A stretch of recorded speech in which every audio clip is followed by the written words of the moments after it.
Hello नमस्ते, I am Deepali Goyal. स्वागत करती हूँ आप सभी का साइंस मैजिक पर। तो स्टूडेंट्स, जैसा कि आप सब जानते हैं, हम लोग पढ़ रहे हैं 2021 में पूछे गए साइंस के क्वेश्चंस को। 2021 में जितने भी पेपर हुए हैं, हर एक पेपर के क्वेश्चंस को हम डिटेल में पढ़ रहे हैं। और उसी सीरीज के अंदर आज मैं आप लोगों के सामने लेकर आई हूँ ड्राफ्टमैन का एक पेपर, ठीक है, जो कि हुआ था 26 दिसंबर को शायद तक, ठीक है, या 21 दिसंबर को हुआ था या 26 दिसंबर को हुआ था। मुझे ये किसी स्टूडेंट ने क्वेश्चन पेपर भेजा है, तो मैं आप लोगों को ये सॉल्व करवा रही हूँ, ठीक है। तो एचएसएससी का एक और क्वेश्चन पेपर है, और पहला क्वेश्चन ही मुझे देखने को जो मिल रहा है वो है मेल कांस्टेबल के क्वेश्चन पेपर का रिपीट। और मैंने ये देखा है कि ड्राफ्टमैन का जो पेपर हुआ है ना, उसके अंदर अगर मान लीजिए 11 क्वेश्चन साइंस के मिल रहे हैं, तो 4 क्वेश्चन उस मेल कांस्टेबल से रिपीट हुए ही हुए हैं। तो आप लोग इस बात को ध्यान रखिए कि भाई प्लीज प्लीज प्लीज ये क्वेश्चन सीरीज कोई भी नहीं छोड़ेगा, क्योंकि क्वेश्चन रिपीट बहुत हो रहे हैं, ठीक है। चलिए देरी ना करते हुए शुरू करते हैं। पहला क्वेश्चन जो हमें देखने को मिल रहा है साइंस का, वो क्या है? Question number 6। ये मैंने आप लोगों को बोला था कि मैं बोर्ड पे करवाऊंगी, और अब मुझे मौका भी मिल गया। क्वेश्चन नंबर 6 क्या बोल रहा है, देखिए। The far point of a myopic person is 80 centimetre in front of the I. What is the nature and power of the lens required to correct the problem? ठीक है, इसने क्या बोला है? निकट दृष्टि से ग्रसित व्यक्ति का दूर बिंदु नेत्र के समक्ष 80 सेंटीमीटर है। समस्या को सही करने के लिए वांछित लेंस की शक्ति और प्रकृति क्या है? देखो, बहुत ही सीधी सी बात है। इसने एक बात क्लियर कर दी कि बंदा मायोपिक है, यानी उसे निकट दृष्टि दोष है। मायोपिक पर्सन को ठीक करने के लिए हम कौन सा लेंस इस्तेमाल करते हैं? आप सभी जानते हैं, कनकेव लेंस इस्तेमाल करते हैं, यानी कि अवतल लेंस। तो एक बात तो क्लियर हो गई कि या तो ऑप्शन बी सही होगा या ऑप्शन डी सही होगा। अवतल लेंस क्लियर है ये बात, ठीक है। क्वेश्चन नंबर 6 है ना ये। तो क्वेश्चन नंबर 6 में हमें ये पता लग गया कि अवतल लेंस तो होगा ही होगा, अवतल लेंस तो होगा ही होगा, कनकेव लेंस, ठीक है। अब बात करते हैं, इन्होंने पावर पूछी है, पावर निकालते हैं, ठीक है। अब इन्होंने बोल दिया कि निकट दृष्टि दोष का जो बंदा है, उसकी जो इमेज बन रही है ना, वो 80 सेंटीमीटर पे बन रही है। यानी इसने, देखो, निकट दृष्टि दोष है, रेज आएंगी इन्फिनिटी से और जाएंगी किस पे? फोकस पे। यानी आप ये मान सकते हैं कि ये जो 80 सेंटीमीटर दिया हुआ है ना, ये हमारा ना फोकल लेंथ है, फोकल लेंथ है। यानी कि अगर ये हमारा कनकेव लेंस है ना, तो ये फोकल लेंथ है, ये फोकस है। तो ये वाली जो दूरी है ना, यहां से यहां तक, ये 80 सेंटीमीटर है, ठीक है। अब हमें निकालनी क्या है? पावर। और पावर क्या होती है? पावर होती है 1/4 फोकल लेंथ, लेकिन फोकल लेंथ होनी चाहिए मीटर के अंदर। तो मैं इस 80 सेंटीमीटर को मीटर में बदल देती हूं। कितना मीटर आ जाएगा भाई? सेंटीमीटर को मीटर में बदलने के लिए 100 से डिवाइड कर दो, आ जाएगा हमारे पास 0.8 मीटर। अब पावर निकाल दो। पावर क्या होगी? 1/0.8। क्या मैं इसको लिख सकती हूँ 10/8? बिल्कुल, पॉइंट हटा दिया मैंने। इस पॉइंट को हटाने पे 0 ऊपर चली गई, ये काट दो। ये गया 5 पे, ये गया 4 पे, आ गया 1.25 आंसर, ठीक है। डायोप्टर लगा दो। अब अगली चीज क्या ध्यान रखनी है कि जब भी कनकेव लेंस की बात करो ना, और इमेज हमेशा कनकेव लेंस में यहीं पे बनेगी, तो हमेशा ये जो फोकस होती है ना, ये फोकस, ये हमेशा नेगेटिव होता है। क्या होता है? नेगेटिव। तो फोकल लेंथ क्या होगी? -80 -0.8 मीटर। ये हम यहाँ पे माइनस रखेंगे, यहाँ पर भी माइनस जाएगा, आंसर आ जाएगा -1.25 डायोप्टर। बताओ, क्लियर है? ठीक है, तो आंसर हमें मिल गया क्या? Option B will be the right answer. Option B will be the right answer. I hope clear होगा आप लोगों को ये बात। चलिए नेक्स्ट क्वेश्चन पे चलते हैं। नेक्स्ट क्वेश्चन आता है हमारे पास, क्वेश्चन नंबर 12। देखिए क्या है क्वेश्चन, कह रहा है हमें according to Faraday law of electrolysis, the mass of the substance liberated or deposited at any electrode during electrolysis is proportional to the quantity of dash passed through the electrolyte। अभी मैं समझाऊंगी, पहले हिंदी में पढ़ देती हूं। फेराडे के विद्युत अपघटन नियम के अनुसार विद्युत अपघटन के दौरान किसी इलेक्ट्रोड पर मुक्त या जमा पदार्थ की मात्रा विद्युत अपघटन के माध्यम से निकले डैश की मात्रा के समानुपाती होता है। यानी कि आप फेराडे लॉ ऑफ इलेक्ट्रोलाइसिस लगा रहे हो, आपने एक बीकर रखा हुआ है, उसके अंदर आपने एक एनोड कैथोड रखे हुए हैं, और वहां पर बिजली पास की जा रही है। ठीक है, तो आप जानते हो या तो एनोड से कुछ चीजें उतर के नीचे, मतलब कुछ एनोड पतला होता जाएगा या एनोड पे कुछ इकट्ठा होता जाएगा, एनोड मोटा होता जाएगा, दो ही चीजें हो सकती है। अब क्वेश्चन क्या है कि भाई ये जो एनोड का कम होना या बढ़ना किस पर निर्भर करता है, तो याद रखिएगा ये निर्भर करता है इलेक्ट्रिक चार्ज पर। किस पर? विद्युत आवेश पर। जितना ज्यादा विद्युत आवेश उतना ज्यादा रिएक्शन होगा, तो डिपोजिशन भी उतना ज्यादा या फिर लिबरेशन भी उतना ज्यादा, और जितना कम इलेक्ट्रिक चार्ज उतनी कम रिएक्शन, तो उतना कम काम होगा। या फिर आप बोल सकते हो ऑप्शन में इलेक्ट्रिक चार्ज तो आपको दिख ही नहीं रहा, आवेश तो दिख ही नहीं रहा, तो आंसर क्या चला जाएगा? इलेक्ट्रिसिटी यानी विद्युत, क्योंकि विद्युत होगा तभी तो इलेक्ट्रिक आवेश चलेगा ना, तो आंसर चला जाएगा विद्युत, यानी कि option D will be the right answer. Question number 12 का आंसर आ गया ऑप्शन डी। फेराडे लॉ कहता है कि किसी भी एनोड या कैथोड पे से कुछ उतरेगा या उसके ऊपर कुछ चढ़ेगा, ये पूरी तरीके से विद्युत पे यानी बिजली पर निर्भर करता है। क्लियर है? चलिए अगला क्वेश्चन देखते हैं हम लोग। अगला क्वेश्चन आता है question number 14। Petrology is the science of. Petrology किसका अध्ययन होता है भाई? तो पेट्रोलॉजी याद रखिएगा ये हमारी रॉक्स का यानी चट्टानों का अध्ययन होता है, तो ऑप्शन 14 का आंसर चला जाएगा option D. Option D will be the right answer. उसके अलावा आपको दिख रहा है मिनरल्स यानी खनिज, यहां पर मिनरल को इन्होंने लवण बोल दिया, लवण सोल्ट होते हैं, ठीक है। खनिज, इसके अध्ययन को कहते हैं मिनरलोलॉजी, ठीक है, नाम से ही शब्द आ गया। इसके अलावा आपको दिख रहा है क्लाइमेट, क्लाइमेट के अध्ययन को यानी मौसम के अध्ययन को बोलते हैं क्लाइमेटोलॉजी।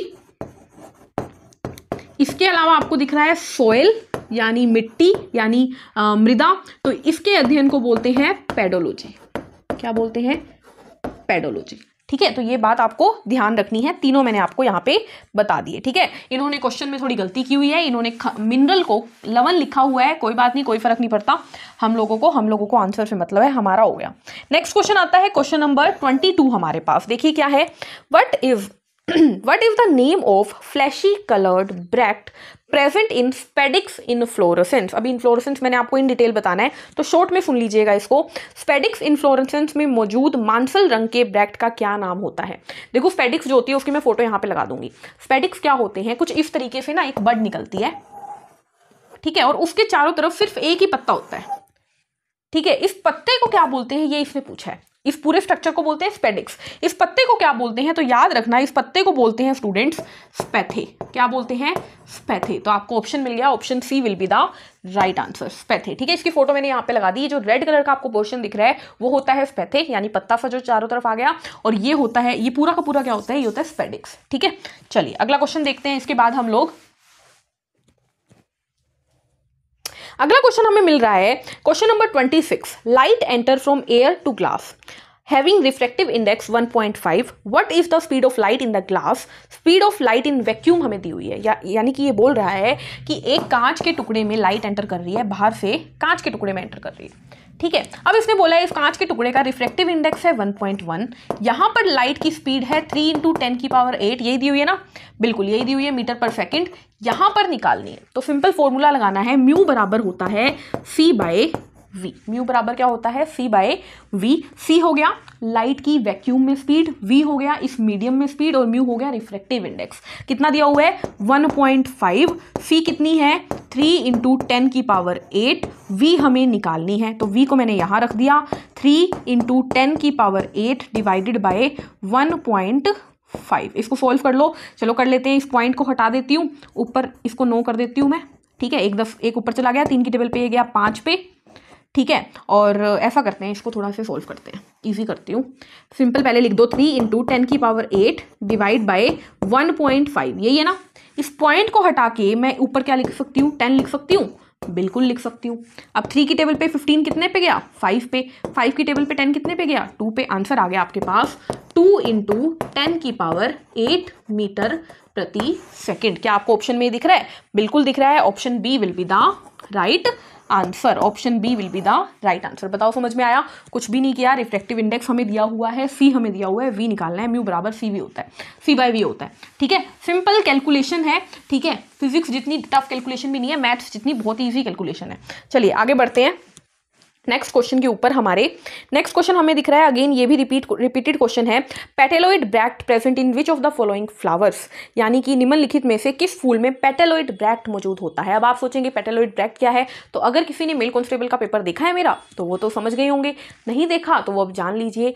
जब हमें कोई ब्रैक्ट जो है मतलब होती तो वो पौधे में ब्रैक्ट है, यानी ब्रैक्ट मतलब पत्ते जैसी एक चीज होती है ब्रैक्ट, ठीक है, वो होती तो ब्रैक्ट है लेकिन दिखती हमें ऐसी है जैसे कि पौधे की पंखुड़ियां हो, ठीक है। एक फूल लो, आप जानते हो उस फूल में पंखुड़ियां कैसी दिखती है, आप पहचान लोगे कि गुलाब के पौधे में पंखुड़ियां कैसी है, गुलाब के फूल में, ठीक है, सनफ्लावर में कौन सी पंखुड़ियां है आप पहचान लोगे। लेकिन ऐसा कौन सा पौधा है जिसमें एक्चुअली में वो दिखती तो पंखुड़ियां हैं लेकिन वो होती ब्रैक्ट हैं, तो याद रखना बोगनविलिया का पौधा, जो आमतौर पे लोग अपने घर में सजावट के लिए लगाते हैं, पिंक पिंक कलर के उनके पत्ते होते हैं, ठीक है, फोटो में डाल दूंगी। तो बोगनविलिया के पौधे में ऐसा होता है। Option A will be the right answer, question number 30, option A, bougainvillea की फोटो में डाल दूंगी यहां पर, ठीक है। चलिए नेक्स्ट क्वेश्चन देखते हैं, क्वेश्चन नंबर 30, क्वेश्चन नंबर 36 हमें नजर आ रहा है। देखिए क्या है, क्वेश्चन नंबर 36 हमें कह रहा है the layer of the atmosphere in which ozone layer is located. Ozone की परत कहां पर होती है, तो ओजोन की परत होती है समताप मंडल में।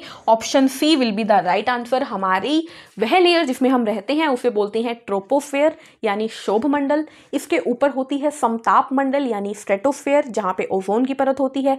उसके ऊपर और कई लेयर होती हैं, आपको क्या याद रखनी है, सबसे आखिरी एक्सोस्फेयर जो कि यूनिवर्स से यानी अंतरिक्ष से जुड़ी हुई होती है, ठीक है। आंसर क्या चला गया, ऑप्शन सी स्ट्रेटोस्फेयर यानी समताप मंडल जहां पे ओजोन लेयर होती है। ओजोन लेयर बनी होती है O3 से। ये O3 ब्लू कलर की गैस होती है और ये बहुत ही बुरी स्मेल वाली गैस होती है। बनती कैसे है, जब दो O2 के मॉलिक्यूल के साथ एक O जुड़ता है तो बनती है O3। और ये करती क्या है, ये हमें अल्ट्रावायलेट रेडिएशन से बचाती है, सूरज से निकलने वाली पराबैंगनी किरणों से हमें बचाती है ये O3 की लेयर। इस O3 के डैमेज को क्या कहते हैं, तो इसे बोलते हैं ओजोन डिप्लीशन, ठीक है। और ये क्यों होता है, तो ये होता था क्लोरोफ्लोरोकार्बन CFC की वजह से, लेकिन CFC पे अब बैन लगा दिया गया है, ठीक है। इसके लिए क्योटो प्रोटोकॉल चलता है। नेक्स्ट क्वेश्चन देखते हैं, who has been known as father of genetics, यानी अनुवांशिकता के पिता कौन है, तो अनुवांशिकता के पिता कौन है भाई, ग्रेगर जॉन मेंडल, जिन्होंने मटर के पौधे पर एक्सपेरिमेंट किया था। Option A will be the right answer. Mendel साहब जो कि एक चर्च में मॉन्क थे यानी एक फादर थे, और वहां पर इन्होंने एक छोटा सा खेत बनाया और मटर के पौधे पर एक्सपेरिमेंट किया। मटर के पौधे का साइंटिफिक नेम क्या होता है, तो आपको पता होना चाहिए। मटर के पौधे का नाम होता है पाइसम सैटाइवम, ठीक है, ये है मटर के पौधे का नाम। ये सिस्टम किसने चलाया कि पौधे के साइंटिफिक नेम होने चाहिए, तो ये सिस्टम चलाया था लिनियस साहब ने। इसे बोलते हैं द्विनाम पद्धति यानी बाइनोमियल नोमेनक्लेचर। इन्होंने मटर के पौधे के कितने गुणों का अध्ययन किया, तो 7 गुणों का अध्ययन किया। ये बात भी याद रखिएगा। मटर का पौधा क्यों चुना, क्योंकि ये सबसे सस्ता है, सबसे छोटी लाइफ साइकिल वाला होता है और इसके सारे गुण बाहर से दिख सकते हैं, ठीक है। उसके बाद आपको इसके अलावा ऑप्शन में दिख रहा है वाटसन, तो वाटसन ने डीएनए का स्ट्रक्चर बताया था। डार्विन तो हमारे उद्विकास यानी कि इवोल्यूशन के पिता हैं, ठीक है। चार्ल्स डार्विन जो कि एक आइलैंड पे, गैलापागोस आइलैंड पे घूमने गए थे अपनी एक शिप पे बैठ के, ठीक है, HMS बीगल नाम की शिप थी। क्रिक ने भी डीएनए का मॉडल दिया था। वॉटसन और क्रिक ने मिलकर ही डीएनए के स्ट्रक्चर के बारे में बताया था। नेक्स्ट क्वेश्चन आता है, catalyst use in the following reaction. एक रिएक्शन आपको दी गई है KClO3 यानी पोटेशियम ऑक्सीक्लोराइड की आपको रिएक्शन दी गई है और बोला है कि इस रिएक्शन में कैटालिस्ट क्या होता है। तो याद रखने वाली चीज है, इसको मैं समझाने में कुछ भी नहीं है, MnO2 यूज होता है इसमें, ठीक है, मैग्नीज ऑक्साइड यूज होती है। तो ऑप्शन नंबर ए इसका आंसर चला गया, ऑप्शन ए इसका आंसर चला गया, ठीक है। नेक्स्ट क्वेश्चन आता है, क्वेश्चन नंबर 62। देखिए क्या है, द टर्निंग और twisting movement of a force about an axis is called. एक धुरी के चारों ओर एक बल का घूर्णन या मुड़ाव आघूर्णन क्या कहलाता है। देखो आप कई बार आपने देखा है दुकानों के बाहर ना एक शेल्टर लगा होता है, उसको खोलने के लिए ना ऐसे घुमाना पड़ता है ना। तो ये पूछ रहा है कि जब हम कोई बल लगाएं जो कि ऐसे घुमाने के मोशन में लगाया जाए, यानी इस एक्सिस के चारों तरफ हम घुमाने के लिए बल लगा रहे हैं, इस बल को क्या कहते हैं, तो इस बल को कहते हैं टॉर्क यानी कि आघूर्ण, ठीक है, सॉरी घूर्णन, ठीक है। तो इसका आंसर चला जाएगा ऑप्शन बी यानी टॉर्क इसका आंसर चला जाएगा, ठीक है। अगर हम किसी को बल लगा के उसको दूरी पे लेकर जा रहे हैं तो इसे नॉर्मल बल कहते हैं, लेकिन जब घुमावदार बल लगाया जाए तो इसे टॉर्क कहते हैं, ठीक है। क्या कहते हैं, टॉर्क कहते हैं, क्लियर। चलिए नेक्स्ट क्वेश्चन देखते हैं, क्वेश्चन नंबर 63। बहुत ही सिंपल सा क्वेश्चन है, who is known as power house of the cell. कोशिका का ऊर्जा घर किसे कहते हैं, तो कोशिका में ऊर्जा कहाँ बनती है, माइटोकॉन्ड्रिया में बढ़ती है, इसीलिए इसका आंसर चला गया ऑप्शन ए। इसके अलावा आपको दिख रहा है राइबोसोम, तो राइबोसोम हमारी प्रोटीन फैक्ट्री है क्योंकि वो प्रोटीन बनाती है। खोज की थी पेलाडे ने। न्यूक्लियस ब्रेन होता है एक तरीके से, यहाँ पर डीएनए होता है, यहाँ पर न्यूक्लियोलस होता है, यहीं पर राइबोसोम बनते हैं, ठीक है। और न्यूक्लियस की खोज किसने की थी? तो रॉबर्ट ब्राउन ने 1831 में। फिर लाइसोसोम दिख रहा है, तो लाइसोसोम क्या होती है? सुसाइड बैग यानी आत्मघाती थैली होती है, इसे स्कैवेंजर भी कहते हैं, ठीक है। और लाइसोसोम का भी मैंने आपको बता दिया, ठीक है। आगे बढ़ते हैं क्वेश्चन नंबर 69 के ऊपर। क्या बोल रहा है क्वेश्चन नंबर 69? देखिए जरा, 69 क्वेश्चन बोल रहा है कि LH एंड FSH। LH मतलब ल्यूटेनाइजिंग हार्मोन जो कि मेल के अंदर निकलता है, और FSH मतलब फॉलिकल स्टिमुलेटिंग हार्मोन जो कि फीमेल में निकलता है। हार्मोन के टाइम पे मैंने ये दोनों करवाए हुए हैं। Stimulate gonadal activity, hence they are called. LH और FSH गोनेडल गतिविधि को उत्तेजित करते हैं, इसीलिए उन्हें डैश कहा जाता है। तो देखो, जब गोनेड इन्होंने बोल दिया कि गोनेड को देखते हैं यानी टेस्टिस और ओवरी को देखते हैं, वृषण और अंडाशय को देखते हैं, तो सीधी सी बात है ना, जब वो गोनेड को देखते हैं तो वो क्या होंगे? गोनेडोट्रोफिन होंगे। आंसर चला गया ऑप्शन बी। इसके अलावा आपको वेसोप्रेसिन दिख रहा है, ये हमारी किडनी से जुड़ा हुआ होता है। थायरोक्सिन दिख रहा है, थायरोक्सिन हमारे थायराइड ग्रंथि से निकलता है। ऑक्सीटोसिन दिख रहा है, ये मिल्क रिलीजिंग हार्मोन होता है, स्पेशली गाय के अंदर, ठीक है। चलिए, तो यहां पर हमारा हो गया ये वाला पेपर भी खत्म। कितने क्वेश्चन कर लिए हमने? 1 2 3 4 5 6 7 8 9 10 11 12 क्वेश्चन हम लोगों ने कर लिए, ठीक है। तो 12 क्वेश्चन हमने किए हैं। ये ड्राफ्टमैन का पेपर था। आई होप आप लोगों को यूजफुल लगा होगा। देखो, ऐसा कोई भी पेपर आप लोगों के हाथ में लगता है ना, किसी भी टेंशन नहीं लेना है कौन से साल का पेपर है। आंसर की आपके पास नहीं हो, कोई बात नहीं, कोई फर्क नहीं पड़ता। आंसर से मुझे कोई फर्क नहीं पड़ता। अगर आपको कहीं से क्वेश्चन मिलता है, कई सारे क्वेश्चन मिलते हैं या क्वेश्चन पेपर मिलता है, बिना झिझक के आप टेलीग्राम चैनल पे डाल दो। उसका सोल्यूशन आपको करवाने की मेरी जिम्मेदारी है, ठीक है। कैसे भी सोल्यूशन करवाऊं, मैं करवाऊंगी। कोई भी क्वेश्चन हो, सबका सोल्यूशन आपको मिलेगा, ठीक है। तो इसी के साथ मिलते हैं नेक्स्ट सेशन में। तब तक के लिए चैनल को लाइक करिए, शेयर करिए, सब्सक्राइब करिए और खुद का ध्यान रखिए। हंसते रहिए, मुस्कुराते रहिए। कोई भी डाउट के लिए टेलीग्राम चैनल को सब्सक्राइब कर सकते हैं, लिंक डिस्क्रिप्शन में दे दिया गया है। Take care, thank you, bye bye.